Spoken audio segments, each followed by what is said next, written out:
दोस्तों, कॉन्स्टिट्यूशन भारतीय संविधान का एक बहुत ही इम्पोर्टेंट चैप्टर है जिससे हर परीक्षा में एक न एक प्रश्न अवश्य पूछा जाता है।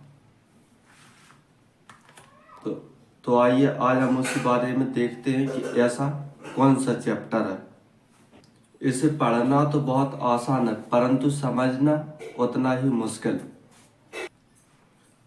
जब हम चीज़ें अच्छे से समझ नहीं पाते तो उसे जल्द ही भूल जाते हैं। तो इसलिए हमने पूरी कोशिश की है कि आप इस वीडियो में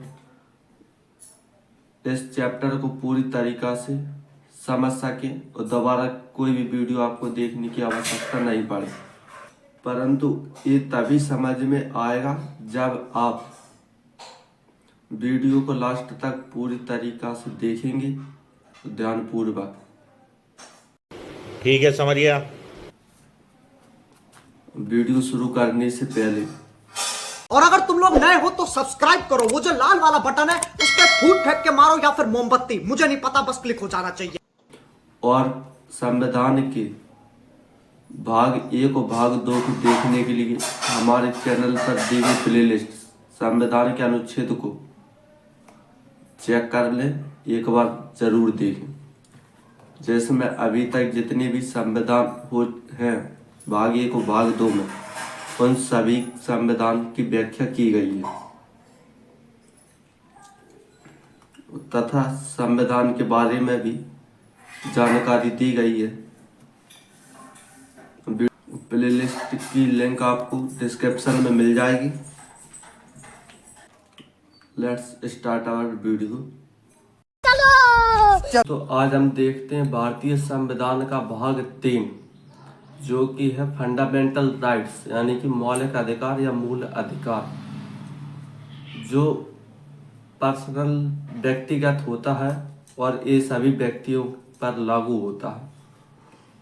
तो आइए आज हम भाग 3 के बारे में जानते हैं कि क्या है भाग 3, कहाँ से लिया गया है और कौन कौन से इसमें अनुच्छेद आते हैं।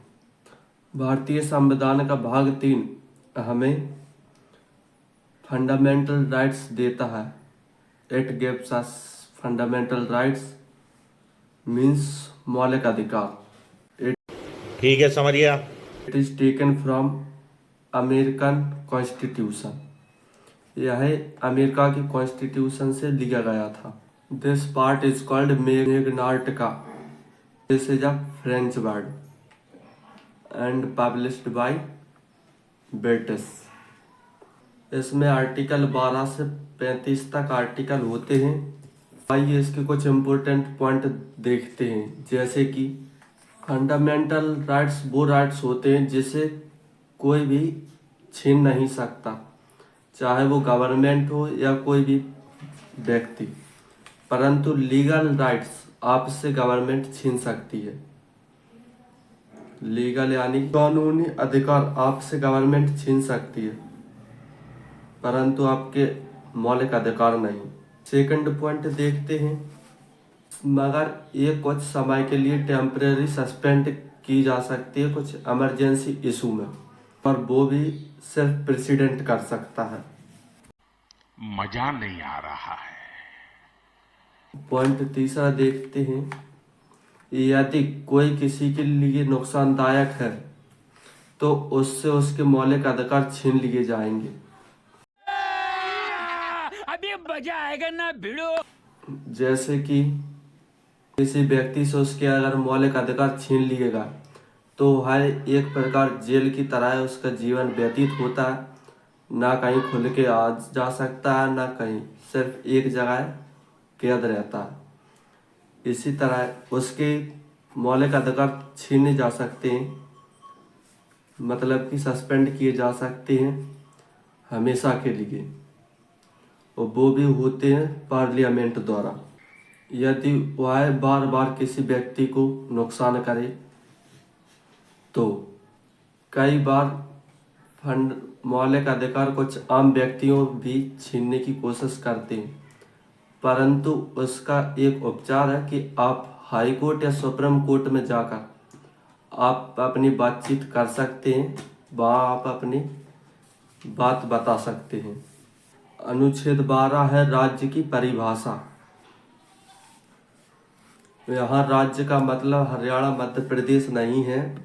यहाँ राज्य 4 चीज़ों को बोला गया है, जैसे कि central government, state government, local government या फिर कोई भी लीगल इंस्टीट्यूशन, कानूनी संस्थान, जैसे कि बिजली विभाग या अन्य चीज़ें।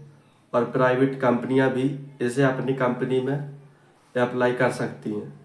यह अनुच्छेद कहता है कि आप किसी के भी मौलिक अधिकार नहीं छीन सकते बिना किसी वजह के, परंतु समाज को एक अच्छे ढंग से नियम कानून से चलाने के लिए कुछ नए नियम कानून लागू करने होंगे। No one can suspend his fundamental rights without any reason, but you can make some new rules and laws to run the society in fair manner। और बिजली विभाग अपनी बिजली के ऊपर कोई भी कानून लागू कर सकता है। इसी के साथ आज की मजदूरी यहीं खत्म करते हैं। अगर तुम्हें वीडियो पसंद आई तो लाइक मारो यार। मुझे नहीं पता, मुझे 2 मिलियन लाइक्स चाहिए, कैसे ना कैसे करके मुझे चाहिए। इतना झिला मैं कभी नहीं होऊंगा अपनी पूरी जिंदगी में जितना इसमें झिलाऊं, मुझे चाहिए ही चाहिए। तो लाइक मारो, और अगर तुम लोग नए हो तो सब्सक्राइब करो। वो जो लाल वाला बटन है उस पर फूट फेंक के मारो या फिर मोमबत्ती, मुझे नहीं पता, बस क्लिक हो जाना चाहिए। अब मैं भी जा रहा हूं, मुझे पैसों के पीछे भागना है। बाय।